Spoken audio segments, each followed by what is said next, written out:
fin de la visite d'État du président de la République en Éthiopie ce mercredi. En 48 heures, le président de la République Fort Eswazimna Gnassingbé a recueilli l'assentiment et le soutien des autorités éthiopiennes pour le sommet sur la sécurité maritime à Lomé. Occasion également de resserrer l'axe Lomé-Addis Abeba. Et à Lomé, on s'active pour le top départ de ce sommet extraordinaire. Les sensibilisations se multiplient et surtout les actes plus visibles. Vous découvrirez dans ce journal le nouveau visage de Lomé assaini à 10 jours de la rencontre. Et puis la tournée d'évaluation de l'impact du FNFI et ses différents produits sur la population, initiée par la ministre Toméga Dobé, se poursuit. Ce mercredi, elle a rencontré les bénéficiaires de l'AGICEF, des jeunes, desquels elle a recueilli de précieux renseignements pour la suite du projet. C'était les principales articulations de ce journal. Bonsoir à toutes et à tous. En ce dernier jour de sa visite d'État en Éthiopie, le président de la République a assisté aux côtés de son homologue de Djibouti et du Premier ministre éthiopien à l'inauguration de la nouvelle ligne ferroviaire entre Addis Abeba et Djibouti.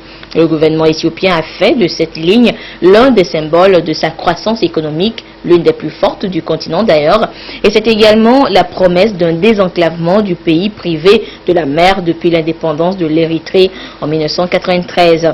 Un exemple que veut copier notre pays, le Togo, qui dispose déjà d'un large accès à la mer et ambitionne de développer son réseau ferroviaire par le transport des marchandises. Et le président de la République a également reçu en audience ce mercredi la présidente de la Commission de l'Union africaine. Leurs échanges ont porté essentiellement sur le prochain sommet sur la sécurité, la sûreté maritime et le développement en Afrique. Le chef de l'État et la présidente de la Commission ont parlé de la charte qui sera adoptée, son contenu et toutes les questions liées aux activités économiques dans les mers et les océans. Ce sommet de Lomé, selon la présidente de la Commission de l'Union africaine, est très important car aujourd'hui, selon elle, le monde entier a le regard tourné vers les ressources des mers. Il est clair qu'aujourd'hui, selon toujours Nkosazana Dlamini Zuma, la voie du développement est bien celle des mers et des océans. Nous reviendrons plus en détail sur ces différentes activités du chef de l'État en ce dernier jour de sa visite d'État en Éthiopie dans nos prochaines éditions. Et parlons justement de la tenue du sommet sur la sécurité maritime. Sur le terrain, les préparatifs vont bon train. Le réseau des femmes ministres et parlementaires section Togo, Réforme Togo, veut impliquer les femmes revendeuses dans la réussite de ce grand rendez-vous. Comment? En les sensibilisant. Sonia Aminikbo, Esther Laclé. C'est le marché le plus proche du quartier administratif de Lomé, quartier où se déroule le sommet de l'Union africaine sur la sûreté et la sécurité maritime et le développement en Afrique. Le marché d'Agbadaronou a été retenu comme point de départ de cette tournée de 3 jours amorcée par le REFOMP, réseau des femmes africaines ministres et parlementaires. Ces femmes ont voulu par cette assise témoigner leur adhésion à cette rencontre internationale et échanger avec les commerçantes sur les préparatifs.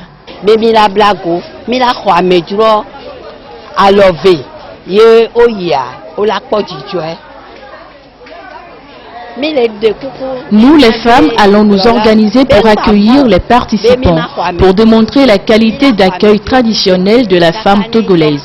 Le chef de l'État n'a rien à craindre. Nous sommes derrière lui et le message est très bien passé.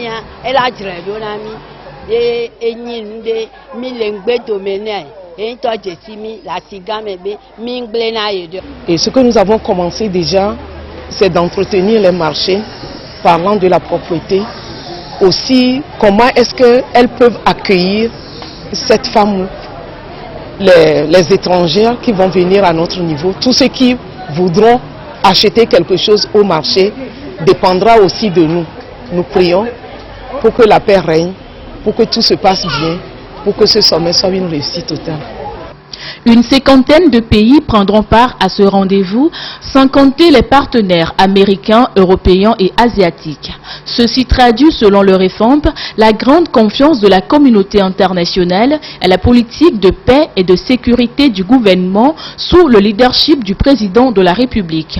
Une image à préserver. Si l'étranger est bien reçu, je crois que tout se déroulera comme il le faudrait. Donc l'accueil est indispensable et que la transparence dans la vente, qu'elle n'exagère pas. Et aussi, nous leur avons parlé des retombées économiques favorables. La tournée se poursuit jusqu'au vendredi dans d'autres marchés de Lomé. Le REFOMP est une organisation panafricaine créée en 1995 pour rendre plus visibles les initiatives féminines et promouvoir l'entrepreneuriat des femmes africaines. Et à 10 jours du sommet de Lomé, à Lomé, la ville ne cesse de s'embellir. Des investissements aussi bien de l'État que des ONG et associations sont mis en place pour que la capitale soit vraiment une ville attrayante, comme on le constate déjà. Petit tour de ville ce soir avec Adolphe Faka. Lomé change au fur et à mesure que le grand rendez-vous continental approche. Des coups de balai, de râteaux et de pelles s'observent à chaque coin de rue, ce qui donne un nouveau look à la ville Lomé la Belle. Rendre l'environnement propre et attrayant, c'est une affaire de tous.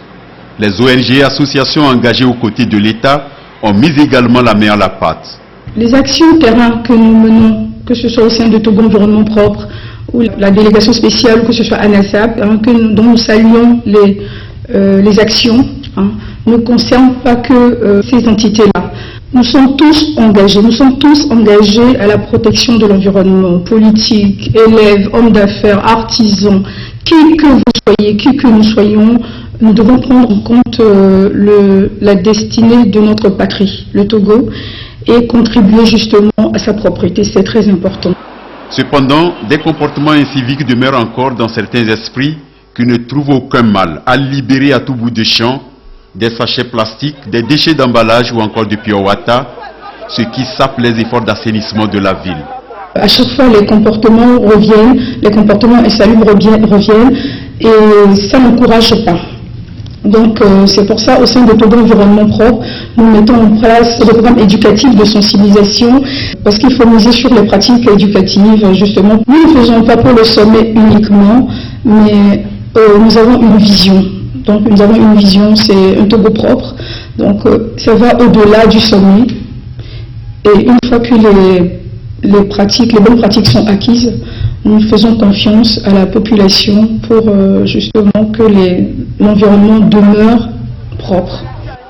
La brigade de veille environnementale BVE, bras opérationnel du Togo Environnement Propre, veille de plus en plus au grain vis-à-vis de ces écarts de comportement. Et avec son bâton de pèlerin, elle est constamment sur le terrain pour la sensibilisation et conscientisation de la population. Regardez comment ils ont jeté des sachets plastiques en désordre. Ce n'est pas normal. Bientôt les étrangers vont arriver. Ça ne nous honore pas. On est en train de leur faire prendre conscience de la nécessité de prendre en compte leur environnement, les rendre propres.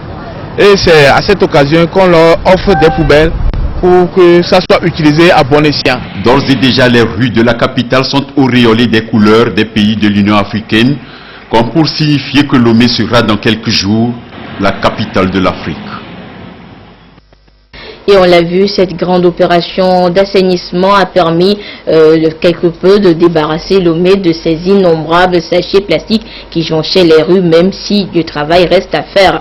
Et ces sachets, justement, nous pouvons en faire un meilleur usage, car il y va de notre santé. C'est d'ailleurs l'essentiel de ce qu'il faudra retenir de la rencontre entre les responsables du laboratoire Lami Koda et les enseignants, chercheurs et étudiants de la FASEG à Lomé. Dodo Haré, Christine Pechekialoude.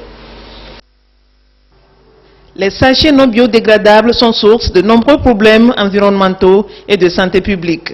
Le gouvernement a pris des dispositions fixant les modalités de leur gestion.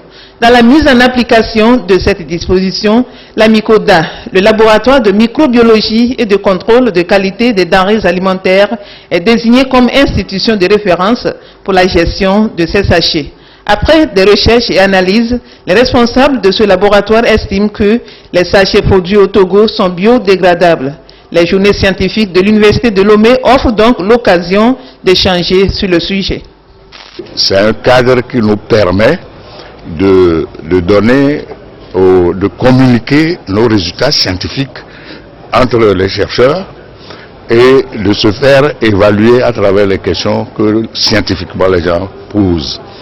Et maintenant, c'est la base. Alors, lié à ça, nous voulons en même temps profiter de ce cadre-là pour sensibiliser la population sur cette problématique que constituent les sachets non biodégradables. Quels que soient les modes de dégradation du sachet, qu'ils soient bio ou non biodégradables, les contaminants restent dans la nature. Le sachet biodégradable, s'il est mal utilisé, comporte aussi des risques de contamination. Les nouveaux papiers plastiques qui sont utilisés ne sont pas non plus dépourvus totalement de danger. Il y a une façon de les utiliser, ce n'est pas une utilisation à vie non plus. Parce qu'après un certain temps, ça peut s'effriter.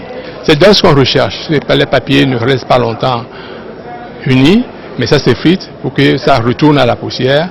L'emballage des aliments chauds dans ces sachets constitue un grand risque. Donc il faudrait alors penser, sensibiliser la population pour éviter de mettre les aliments chauds, à bouillir, à l'eau, dans ces sachets plastiques aussi biodégradables.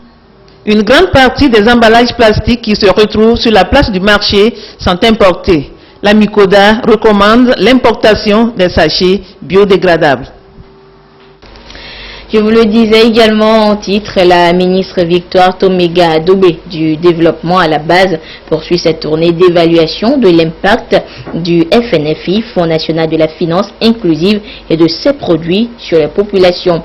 Et ce mercredi à Zanguera, elle a rencontré les bénéficiaires de l'AJCEF, des jeunes donc, desquels elle a recueilli de précieux renseignements pour la suite du dit projet. Sylvain Abdou pour le compte rendu. Elles sont nombreuses à effectuer le déplacement du lycée de Zanguera pour écouter le message de la ministre Victoire Tomega-Adobé. Ces femmes, bénéficiaires de l'AJCEF, accès des jeunes aux services financiers, viennent du canton de Zanguera. Chacune d'entre elles a obtenu un fonds de 300 000 francs CFA pour l'amélioration de leur activité génératrice de revenus.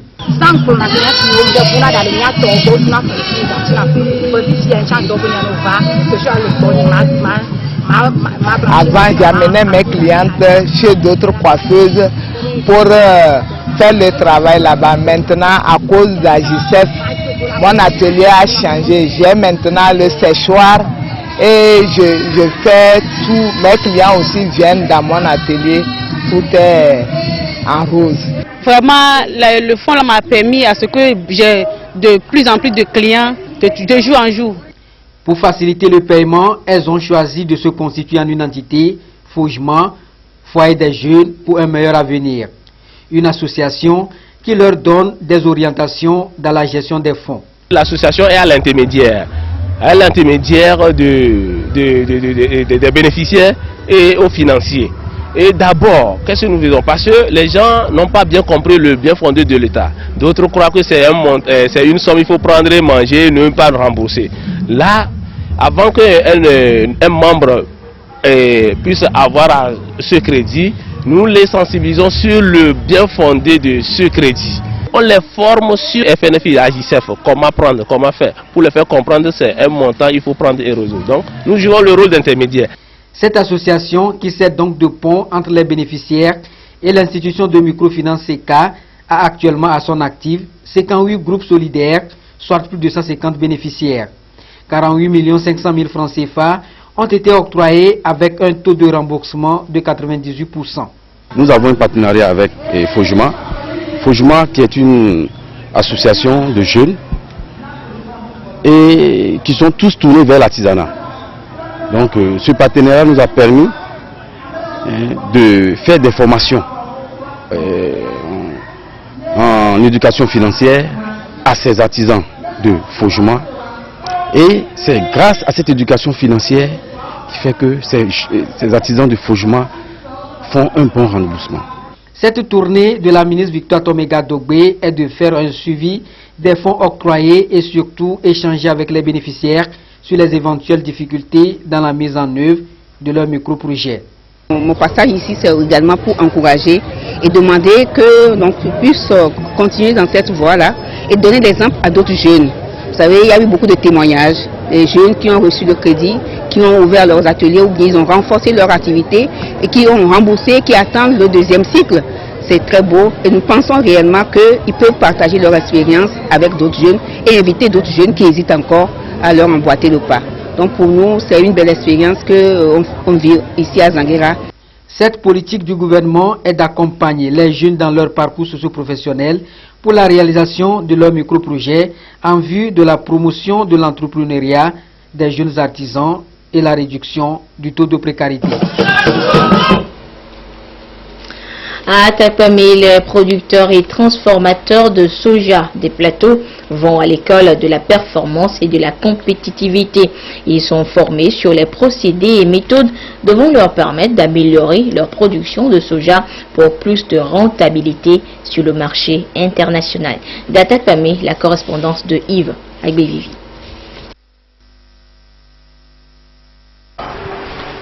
Ils sont des producteurs de soja dans la région des plateaux, des producteurs appelés à prendre des mesures pour rendre plus compétitive leur production sur le marché de la sous-région. Les méthodes de transformation de soja, le respect des caractéristiques de la qualité suivant le standard international, voilà les thèmes qui ont fait l'objet de cette formation initiée par l'ONG Pivot dans le cadre de la mise en œuvre du projet renforcement des capacités des membres des sociétés coopératives des préfectures de Logou, de Lanier et de l'Est-Mono. Formation placée sous le thème entrepreneuriat agricole et bonnes pratiques de transformation du soja. C'est-à-dire qu'aujourd'hui, si on demande à un producteur agricole de fournir 50 millions de tonnes à un industriel européen, est-ce qu'il sera capable? Non, il n'en sera pas capable. Parce que déjà, ils évoluent dans le secteur informel déjà. Ça, c'est grave. Parce qu'ils ne peuvent pas bénéficier des infrastructures de base de production. Ils doivent s'organiser. Donc, on leur apprend à devenir professionnels de leur métier. Il faut qu'ils deviennent des entrepreneurs agricoles. Et c'est ça dans la première idée. C'est pourquoi le thème comprend l'entrepreneuriat agricole. Enfin, maintenant, il faut qu'ils apprennent les bonnes manières, les bonnes façons de produire.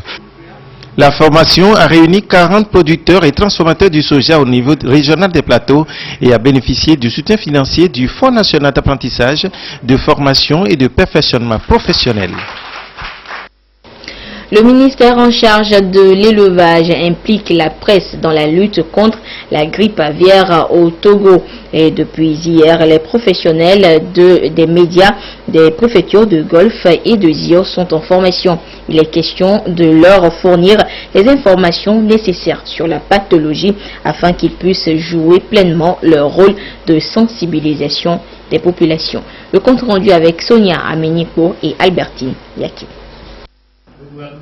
Outiller les acteurs des médias venus de la région maritime à mieux connaître et surtout maîtriser les stratégies de communication pour lutter contre l'épidémie de la grippe aviaire est une nécessité pour le ministère de l'Agriculture, de l'Élevage et de la Pêche. Ce secteur d'activité, en collaboration avec la presse contre la grippe aviaire, entend renforcer les capacités des organes de presse publics et privés à travers un savoir-faire d'une bonne communication. Quand la grippe aviaire descend dans un foyer, c'est le secteur avicole qui en pâtit. Cet atelier peut quand même former les journalistes sur les stratégies de communication et de sensibilisation des populations sur les précautions à prendre au niveau des acteurs. D'abord les éleveurs, ensuite la population elle-même et ensuite les commerçants. Selon les organisateurs, seule la communication permet d'informer les populations sur les attitudes à adopter en cas de la maladie des volailles. Nous avons sorti un communiqué appelant tous les producteurs, tous les aviculteurs à s'enregistrer au niveau des services compétents pour qu'ils puissent être accompagnés dans le suivi de leurs élevages afin de pouvoir détecter d'une manière précoce toute apparition d'une situation anormale dans les élevages. Nul n'a le droit d'installer une exploitation agricole sans l'autorisation des services techniques. La grippe aviaire, maladie des volailles, est très contagieuse. Elle constitue un problème de santé publique. Dans la gestion de l'épizootie, seul le plan de communication permet aux consommateurs d'être rassurés. En 2008, la riposte a réussi grâce à la contribution des médias aux côtés du ministère de tutelle. Éducation à présent, à quelques semaines de la rentrée scolaire 2016-2017, le chef de l'État vole au secours des élèves nécessiteux et un important lot de cahiers vient d'être remis à tous les élèves de la région de la Kara. La correspondance de Nestor Mozo.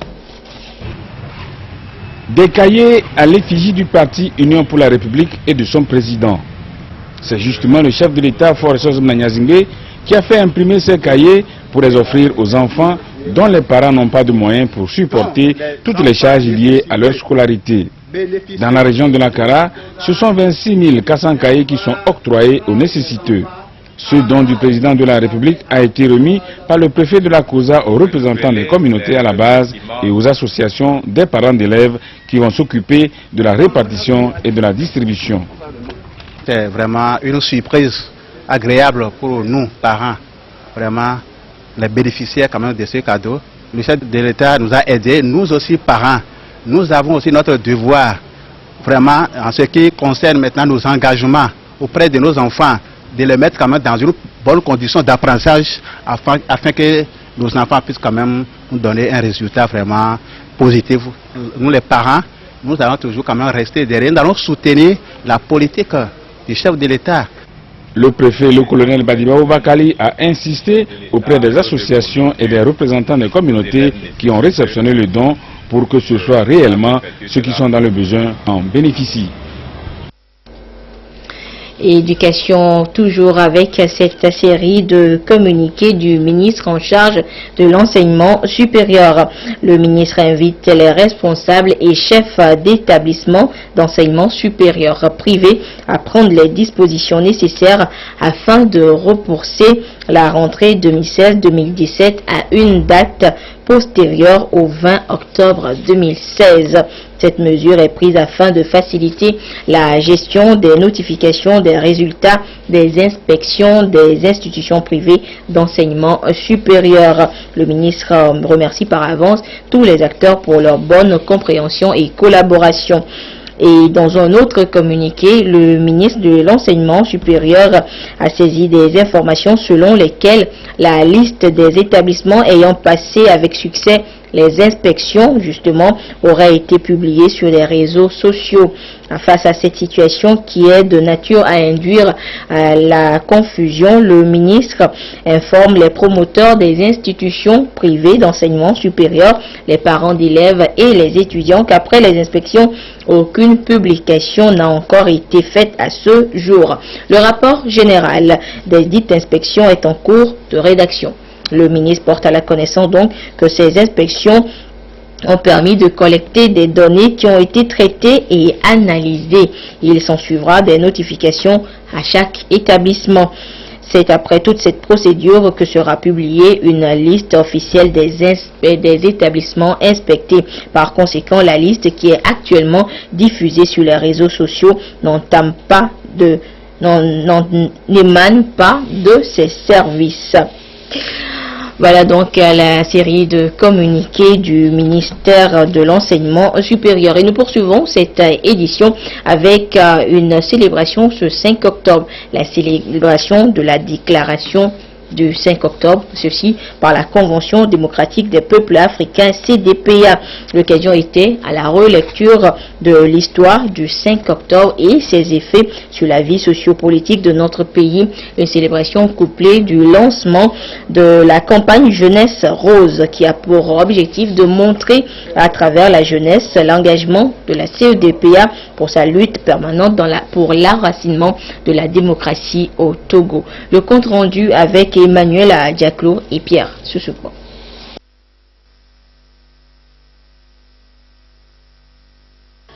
C'est par ce point de presse que la Convention démocratique des peuples africains CDPA a donné le ton au 26e anniversaire du 5 octobre, date du soulèvement populaire au Togo.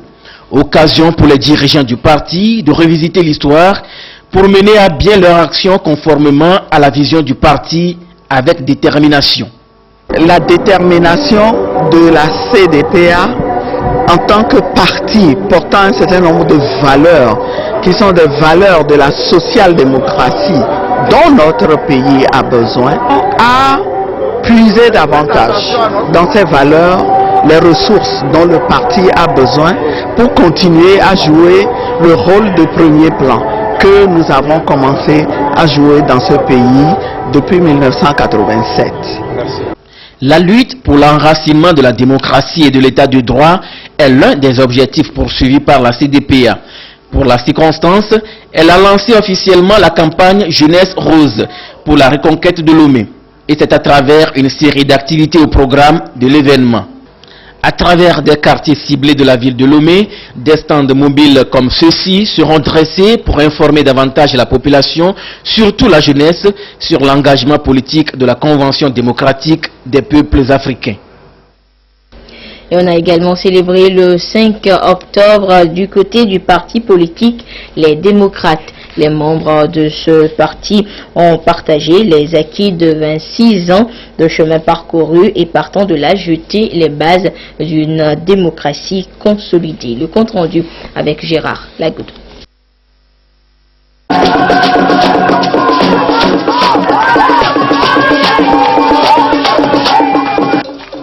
À l'occasion de cette journée du 5 octobre, le parti politique Les Démocrates de Nicodème Ayaw Habia a rassemblé ses membres militants et sympathisants autour de ses idéaux. Le parti affirme qu'il veut miser sur la conscientisation des citoyens sur les valeurs qu'incarne cette journée du 5 octobre et les moyens à mettre en œuvre pour une démocratie épanouie au Togo. Cela 26 ans que ce mouvement insurrectionnel inédit a n'est-ce pas, été enclenché pour plus d'espace de liberté au Togo. Le Parti des démocrates, dans sa mission d'éveil de conscience politique, veut appeler encore les Togolais et les Togolaises à pouvoir reprendre la lutte là où les jeunes l'ont laissé en mars 1991.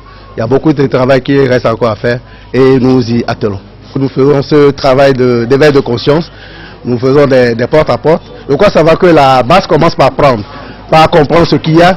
Et le moment venu, elle jouera sa partition. Et pour une implication de tous dans ce processus, les responsables de ce parti ont appelé les femmes à prendre une part active dans l'enracinement des valeurs démocratiques au Togo.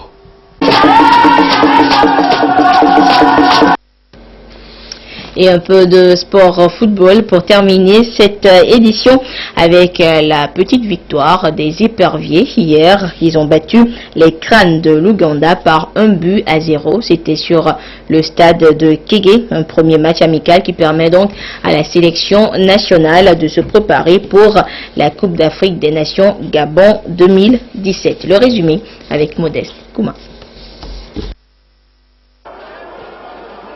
Bonne entame des préparatifs pour les éperviers du Togo. Sans briller, l'équipe nationale est venue à bout des crânes de l'Ouganda. Un adversaire qui lui a barré la route des éliminatoires du Mondial Russie 2018. Pas dire qu'on a pris une revanche, mais c'était important de gagner. Et on est sur une bonne lancée, on est sur une très bonne dynamique. C'est à nous de continuer à gagner de peu à peu la confiance pour qu'on puisse espérer faire quelque chose de bien une fois à la CAN 2017. Ce match amical est une occasion pour le sélectionneur Claude Leroy d'essayer de nouveaux joueurs et de nouvelles tactiques. Avec une composition inédite, le Togo a eu du mal à rentrer dans la partie. Et c'est l'Ouganda, grâce à un jeu fluide, qui donne la première alerte. Mia Faroukou voit sa frappe stoppée par Kossi Agassa. La réplique des éperviers est venue du capitaine Cheyi Adebayor qui ne trouve pas la faille. À la 31e minute, Cheyi Adebayor devient passeur décisif sur l'ouverture du score d'Atakora Lalawele. Le Togo mène donc 1-0 à la pause. En seconde période, les deux sélectionneurs ont procédé à plusieurs remplacements, mais l'initiative du jeu était toujours à l'actif des Ougandais qui ne reviendront jamais au score. Un score à l'avantage des éperviers vainqueurs, 1-0. Encore beaucoup de travail à faire pour être au niveau des meilleures équipes africaines. On continue de vivre notre rêve. On sait très bien qu'on n'est pas dans les favoris, on sait bien qu'on n'est pas dans les meilleures équipes. Mais je suis sûr qu'il y a un formidable boulot à faire ici, j'en suis sûr et certain. Les préparatifs du rendez-vous gabonais se poursuivent pour les éperviers du Togo. Ce dimanche, ils livrent une seconde rencontre amicale face au Mozambique, toujours au stade de Kégué. Bonne chance donc à nos ambassadeurs. Et puis sachez que la CET informe, la CET procède depuis un peu plus de 4 mois au recensement des poteaux pourris et ou tout poteau endommagé, voire à terre. Avec les données recueillies à partir du recensement, la CET informe qu'elle va déclencher à partir du mois de novembre prochain une opération systématique de changement de tout support jugé inapte à la distribution de l'électricité. Dans cette phase d'identification, de détection et de changement de ces supports, la CET met également en place un numéro téléphonique, le 22 23 35 35. Il permettra aux clients de signaler des cas de type similaire entravant la sécurité des usagers et nécessitant des interventions en urgence. Voilà, c'est sur ce communiqué que se referme cette édition. Merci à vous qui l'avez suivi un peu partout grâce à la télévision togolaise. Et Dem Soussoupo vous retrouve à 22h30 pour la dernière édition du journal. Au revoir.